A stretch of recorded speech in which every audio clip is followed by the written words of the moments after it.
here at The Rebel, we don't just report news and give you commentary. From time to time, we actually weigh in with activism to try and get things done.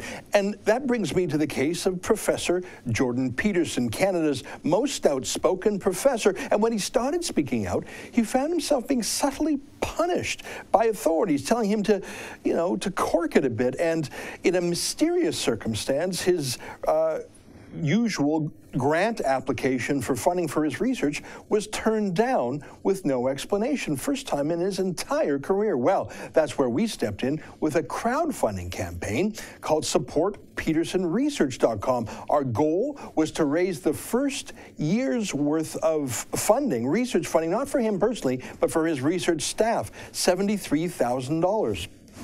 Well, as you can see, we didn't just reach $73,000. We raised $195,000, 266% of our original goal. More than 2,600 people from across Canada, and in fact, a lot of American and foreign donors too, everyone who believes in freedom of speech, academic freedom, and helping Dr. Peterson continue his work. Professor Peterson joins us now via Skype. Congratulations, Professor. I am thrilled. You have more than 2 years' worth of research funding, and we'll get the rest for you later, I'm sure. Yeah, well, I think we've got 3 years by the looks of things. I mean, often if you put in a grant budget, the amount that you receive isn't the amount that you ask for. There's often some cuts in it. So we can run on for 3 years on this without any problem. And that's great. I mean, it solves a tremendous number of problems and keeps my graduate students functioning without any concern. And that's a big deal because in universities, graduate students do a tremendous amount of the research. So having them squared away is a big help. And so I'd like to thank everybody who was involved and also to thank you and Rebel Media for doing this. It was very generous of you. So. Well, it was our pleasure. I mean, I only put in $100 myself, but we got the ball rolling. And I think it showed that there's a lot of people out there who really care about academic freedom. I mean, it sounds like an abstract issue. And to be candid, Professor, some of your work is a little bit hard for lay people to understand. I mean, I think I understand it, but I'm certainly not an academic. The fact that more than 2,500, 2,600 people cared enough to actually put money in to fund research, I have to say, I was even a little surprised. When we started off, we asked for $73,000. I thought, geez, that's a lot of dough for something sort of abstract. We raised that amount in barely a day. Are you surprised that something that's a little bit abstract, a little bit ethereal, a little bit long-term, like this is a multi-year project, are you surprised that there was that much support for you out there in the world? Yeah, well, I'm surprised constantly that there's support for me out there in the world. I mean, not only with regards to this funding, which has been remarkable, but also since I've started talking about political issues or philosophical issues that have a political implication more broadly, I've received a tremendous amount of support, and that's been extraordinarily helpful to me. I'm sure it's part of what helped me maintain my position at the University of Toronto, for example.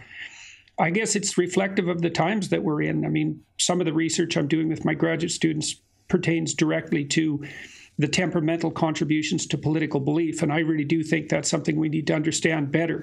And so I think maybe that was one of the things that attracted people, but and that's got direct, immediate relevance. So maybe that what would you say? It made it somewhat less abstract, although it's still quite abstract. Yeah. But it's a reflection of the strange times that we find ourselves in, I would say. You're right. That's interesting. I wasn't. I mean, to me, I was hopeful, but skeptical at the same time. I had hoped that enough people cared. That's the thing. You care about something passionately, you believe in something, and you wonder, does anyone else care? And this was a real test, because this isn't just someone clicking like or clicking view on a video. This is people actually putting in their own money. And I'm thinking, right. Sorry, go ahead. Oh no, I'm just agreeing with you. I think clicking like is a fine thing, but this is a real commitment, as you pointed out, and it's remarkable for me to see that level of support. So I'm very happy about it. I hope that we do great research. We're trying to. You know, and I know you will, and you're doing very interesting research. I'll tell you, if I had to think about it, why did I put in $100 besides getting the ball rolling? I mean, yeah, I'm interested in your research, and when this project is done in years' time, I will obviously read it.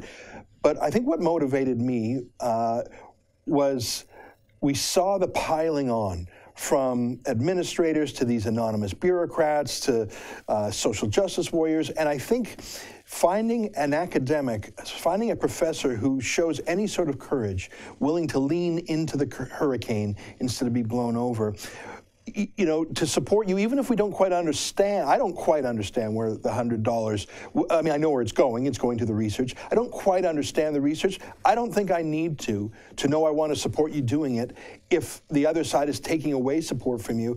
I think if there's other professors out there who similarly feel roughed up by the establishment, they ought to have support too, whatever their field is. And I think that's the thing here is, to me, the big takeaway, besides the fact that we're helping you with a specific project, is that we're giving you and others, by example, encouragement that you won't be thrown to the wolves if you show courage. And whatever your project is, whatever your field is, we can get enough people using the miracle of the internet to replace any support that is taken away through punishment from the officials. What do you make of my theory that this is a great test case to help support other academics who are being bullied by political correctness? Yeah, well, I hope that that's right. I mean, I think that it is a good test case.